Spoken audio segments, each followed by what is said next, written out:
Hi guys, welcome to part 2 of the genetics unit done by the Compound Medical Students Association. My name is Melaka, and as we stated in our past videos, this is done so that A-level students can cover up lessons that they haven't already done in school and tuition classes before the advanced level exams. So in today's lesson in genetics, we'll be covering the probability rules used in genetics, test crosses, Mendelian genetics, and pedigree analysis. We'll start off with probability rules today. So most of you or all of you would have already learned about probability in maths during O-levels.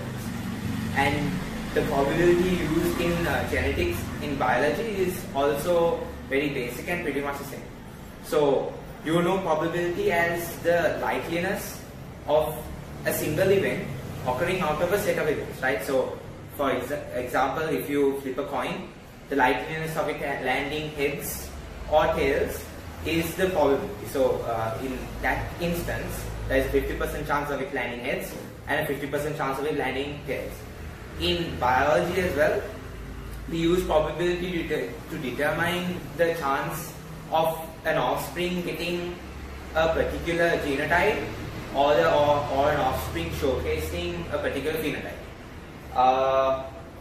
So in biology, we say that probability measures how likely an event is to occur out of a number of possible outcomes. It is calculated by dividing the number of events of interest by the number of total possible outcomes. Now, as you already know, once we add all the probabilities of all the events occurring in a single instance, it should add up to 1 if you are using fractions, or it should add up to 100% if you are using percentages. This is true for the probability we use in biology as well. So the most basic of probability in biology is in a monohybrid cross, where we see a single gene dividing into two gametes. The probability of here we have a heterozygous gene. The probability of the dominant allele going to one gamete is half, and the probability of the recessive allele going to the other gamete is half. And as you can see, half plus half equals 1. Therefore, the probability rule is approved. However, there are two main rules that you have to learn with regards to probability in biology. The first one being the multiplication rule, and the second one being the addition rule. For the multiplication rule, we can use an example of a classic monohybrid cross, right? So now we have, in a monohybrid cross, we have two parents who gametes separate individually, right? So this parent's gametes separate individually and independently from this parent's gametes. So therefore, these two events can be considered as two separate and independent events which don't affect one another, right? Now, the multiplication rule is used when we want to find out the probability of one event of one instance occurring simultaneously with another event of another instance. For example, we can say that the probability of a gamete getting in parent 1, the probability of a gamete getting the dominant allele, and the probability of gamete in parent 2 also getting the dominant allele. So when both combine, they give an offspring who is dominant homozygous, which gives a probability of quarter. Quarter comes from half into half, as we learned in the previous slide. So this can be applied to the rest of the offsprings as well, when it comes to the heterozygous and when it comes to the recessive homozygous as well. So the second rule we have to learn in probability in biology is called the addition rule. So when you have two separate events which you can generalize occurring in two separate independent instances, you can find the probability of the generalization of those two events. Now, for example, in the same monohybrid cross, we can take the probability of heterozygous offspring occurring as the addition of 1/4 plus 1/4, which gives us half, right? Because in this case, we can generalize these two genotypes as heterozygous. So therefore, the addition rule proves that to find say a generalization of genotypes or phenotypes, can add the probabilities of separate instances, of separate events occurring in independent instances to get a final probability value.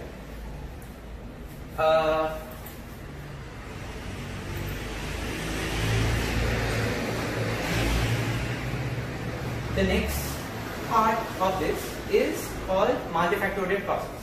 So multifactorial crosses are basically crosses that involve more than one gene. So it can be a dihybrid cross, it can be a trihybrid cross, it can be more than a trihybrid cross involving 4 or 5 genes up to unlimited number of genes, right?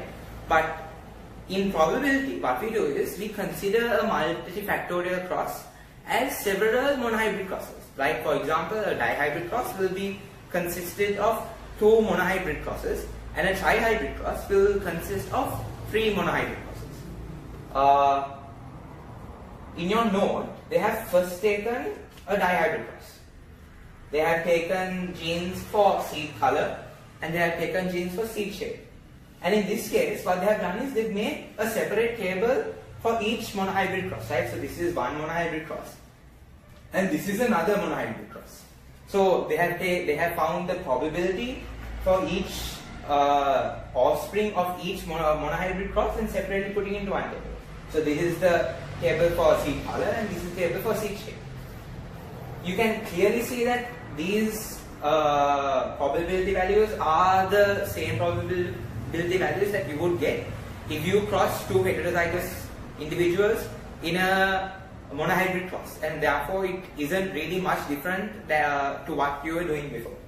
The only difference is that when it comes to final results, what you can do is you can pick and choose which probability you want from each table, and then you can multiply or you can add or do whatever you need to do according to the question, according to what data, according to the result you need later, and you can get the final answer. Now in this case, they have taken the probability of the offspring being heterozygous for both the seed shape gene and the seed color gene, and therefore they have taken half, as in from this table heterozygous for the seed color gene is half, and in this table heterozygous for the seed shape gene is half, and multiplied each other. Now remember what I told you about the multiplication rule. Because these 2 monohybrid crosses can be considered as 2 separate independently occurring instances, to find the probability of this instance happening simultaneously with this instance, you can multiply the 2 probabilities and therefore get half into half, becoming 1/4. In the second example, they have given it as homozygous recessive for seed color gene and heterozygous for seed shape, and therefore from this table you can get the probability for homozygous recessive, and this table you can get the probability for heterozygous of the seed shape. 1/4 into quarter is 1/5, and in the third example as well, 1/4 into quarter is 1/16. Next we will go to trihybrid crosses. Now again, trihybrid crosses can be considered as 3 separate monohybrid crosses, as they have done here, right? 3 separate tables for 3 separate monohybrid crosses. However, in this example, they haven't necessarily taken both parents as heterozygous for all 3 genes.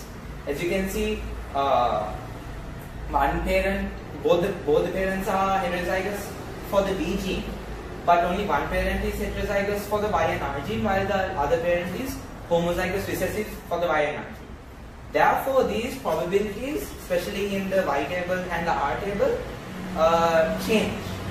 This is the normal probabilities you would get in a monohybrid cross if you cross 2 heterozygous individuals.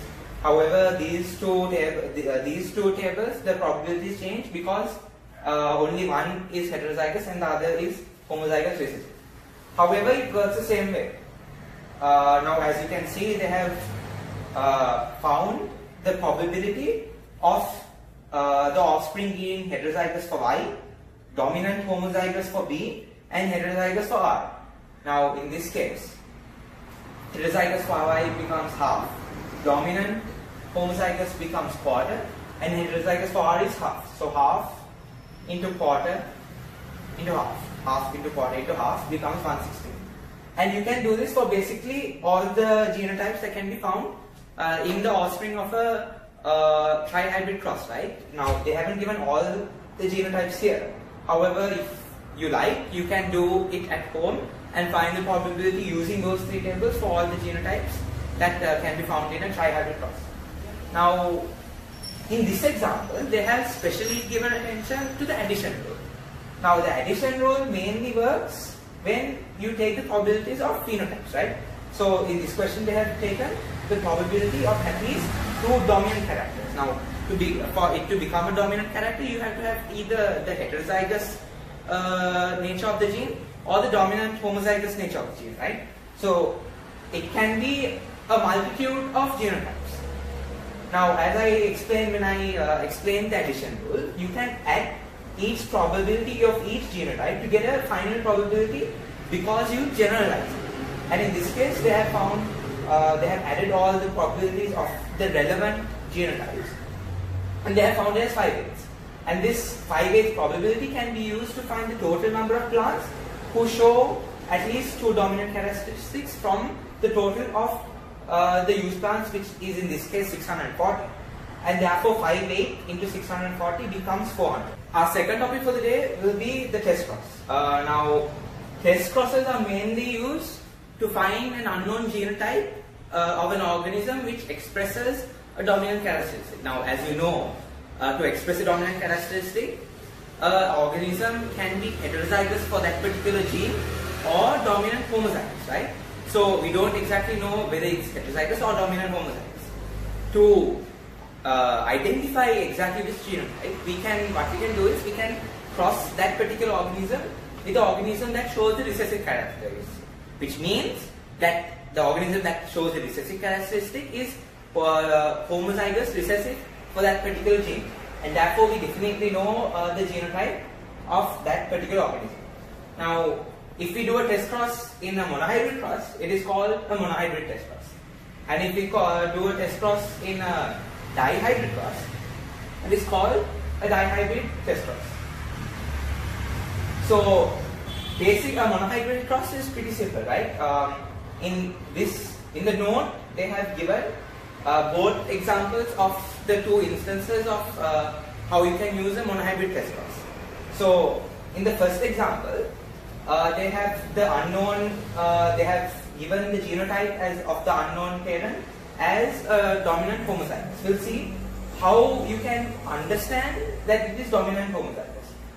If you cross 2 individuals and the offspring shows 100% of the dominant characteristic, then you definitely know, because you already know the genotype of one parent, you definitely know that the genotype of the other parent is going to be homozygous recessive. Why? Because only then can the offspring become 100% show the dominant characteristic, because the offspring is 100% heterozygous. If you do the monohybrid cross separately, you can see this clearly where the probability becomes 100. In the second example, the offspring is 50% tall and 50% short. In this example, it means that 50% of the offspring shows dominant characteristics and 50% of the offspring shows recessive characteristics. So, using this, you definitely can understand that the genotype of the parent with the unknown genotype is definitely heterozygous. Why? Because it has to have a recessive allele to couple with the recessive allele of the homozygous recessive parent to give the 50% of the offspring that shows the recessive characteristic. That is, that 50% is homozygous recessive.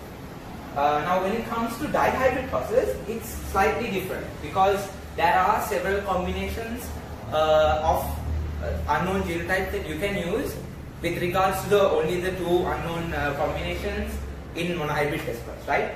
Now, here they have given an example where the unknown genotype is heterozygous for both the considered genes, and the other parent, as obviously as usually in a test cross, is homozygous recessive for both genes. Now, as you can see, the offspring has four main genotypes, right? It can be heterozygous for both genes. It can be heterozygous for one gene and be homozygous recessive for the other gene. It can those two genes can switch around where it is homozygous recessive for the first gene and heterozygous for the second gene, and it can also be homozygous recessive for both genes. Now, if you get this probability, you can understand after doing a monohybrid cross, a dihybrid cross, that the genotype of the parent with the unknown genotype is definitely heterozygous for both genes, and therefore clearly determine its genotype. So the second example that they have given here is where one parent is homozygous dominant for one gene and heterozygous for the other gene. And obviously, again, as usual in a test cross, the other parent is homozygous recessive for both genes. Now, in this case, they have given the two possible genotypes of the offspring as heterozygous for both the genes and heterozygous for the first gene and homozygous recessive for the second gene. Now, using this probability of the offspring, you can clearly identify this genotype by, because especially when it comes to the second gene, to be able to give a homozygous recessive offspring, the second gene should have a recessive allele to combine with the recessive allele of the homozygous recessive parent, right? So therefore, you definitely know that one gene is heterozygous. Now, how can you understand why the other gene is homozygous dominant? Because you see that in the offspring, when considering that gene, you can't find a homozygous recessive genotype for that particular gene. Both these genotypes, the R gene in this case is heterozygous. Therefore, you definitely know that it is not heterozygous, but it is instead dominant homozygous. And therefore, you can clearly identify the genotype of this parent. So our next topic will be the Mendelian characters that you can see in your day-to-day life. Now, I have a few pictures for this.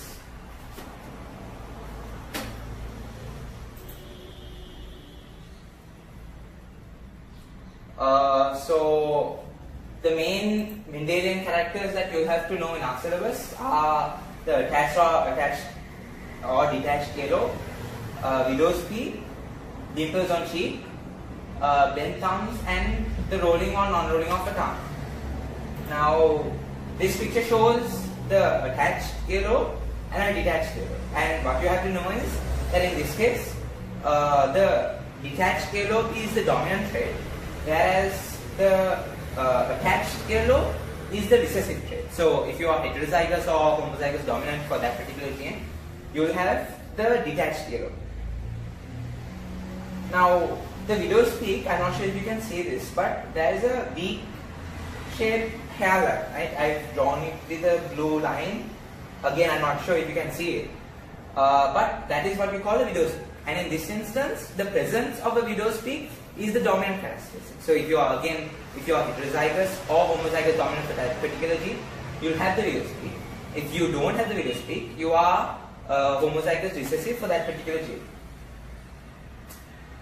This is called a hitchhiker's thumb or a bent thumb, and this is a recessive characteristic. The straight thumb is the dominant characteristic, and the people who are homozygous recessive for that particular gene have this hitchhiker's or bent thumb.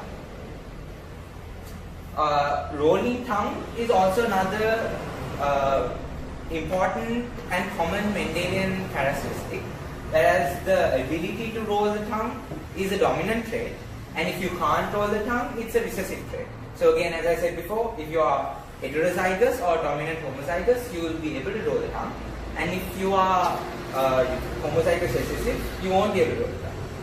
Another main Mendelian trait is dimples. Now, I don't have a picture of that, but in this case, having dimples is a dominant trait. Whereas if you don't have dimples, that means that you are homozygous recessive for that particular gene, and therefore you show the recessive trait. So our next topic will be pedigree analysis. So now pedigree analysis is basically done to trace the prevalence of characters within a family tree, right? Now you can see the definition as of a pedigree chart in this case as the diagrammatic representation of the inheritance of a particular trait within a given family tree is called a pedigree chart. So this is done so that the pattern of inheritance can be understood. Now there are a few symbols that we normally use in pedigree analysis. A square denotes a male, a circle denotes a female, a colored square denotes an affected male or a male who has the particular characteristic we are looking at. A colored circle denotes an affected female again, or a female who has that particular characteristic that we are looking at. If you join a circle and a square together from a horizontal line, that means that they mate and produce offspring. And the offspring can be shown in this way, with the firstborn child starting from your left hand side. And if you join this using a vertical line, that means these are the offspring of this couple. So in this note that they have used the Mendelian characteristics of a widow's peak and the prevalence of an attached or detached halo in the same biological family tree, right? So in this family tree there are two couples, which is called the first generation, the grandparents, and then you have the second generation, the parents, aunts and uncles, and you have the third generation, which is the grandchildren. So with regards to widow's peak, in the first generation they have shown that both couples have one affected partner, right? Now in the first couple's case it's the male, and in the second couple's case it's the female. Now initially you cannot know the genotype of these affected individuals without looking at the offspring. Why? Because again, to show a dominant characteristic, you can be either homozygous dominant or heterozygous. However, you definitely know the genotype of these two individuals. Why? Because they show the recessive characteristic and therefore are inherently homozygous recessive. However, when you look at the second generation, you can clearly identify these genotypes, the genotypes of the first generation affected partners, right? Why? Because in the first couple you see the presence of two individuals two offspring who are homozygous recessive for the widow's peak trait, and therefore you definitely know that this individual is heterozygous. Why? Because it has to have a recessive allele to combine with the recessive allele of the other partner to give the homozygous recessive genotype of these two individuals. In this case, it's the same. To be able to give the homozygous recessive genotype of this individual has to be heterozygous to provide that recessive allele. And you can see that both couples produce again another a male and in this case a female who show the widow's peak characteristics. But again, to definitely say that in this case you can definitely say that they are mixed. You can definitely identify their genotype. Why? Because there isn't a dominant allele in either this male or this female for these two to have two dominant alleles and therefore become dominant homozygous. So you can definitely say that they are heterozygous individuals. However, when it comes to their children, one child you can definitely say is homozygous recessive because it shows the recessive trait. However, the other child, you can't say whether it is homozygous dominant or heterozygous, again without looking at that child's future offspring, and therefore the genotype of that child is uncertain. The next chart shows the inheritance of the attached halo trait. Now you know that the attached halo is a recessive trait. So in this case, affected individuals are going to be inherently homozygous recessive. Now if you look at the first generation couples, you see that in the second couple, one individual is affected, which means he is homozygous recessive. And in the first couple, both the individuals have detached earlobes, which means that they show the dominant characteristics. And to definitely say that they are heterozygous or in other cases homozygous dominant, you have to look at their offspring. And that goes the same way for this individual as well. Now, if you look at the second generation, in both instances there are individuals who show the attached earlobe, which means that they show the recessive characteristic. So therefore they are homozygous recessive individuals, right? So then therefore you can definitely identify the genotype of these three individuals. Why? Again, because they have to have that recessive allele to combine to provide the recessive alleles for these recessive homozygous recessive offspring, right? So you can definitely say that those three individuals are heterozygous for that particular gene. Now, in this case, in the second generation first couple's offspring, in this case, there is a possibility of this offspring being homozygous dominant or heterozygous. Why? Because there is dominant alleles in both parents and there is recessive alleles in both parents. So without looking at this individual's offspring, you cannot definitely identify the genotype of this offspring. However, since this offspring's individual's offspring is given, and that offspring also contains a homozygous recessive individual, you can definitely say that these two again are heterozygous to provide that recessive allele for this homozygous recessive offspring. And again, with regards to this offspring, you cannot, without looking at her future offspring, you cannot say that whether she is homozygous dominant or whether she is heterozygous.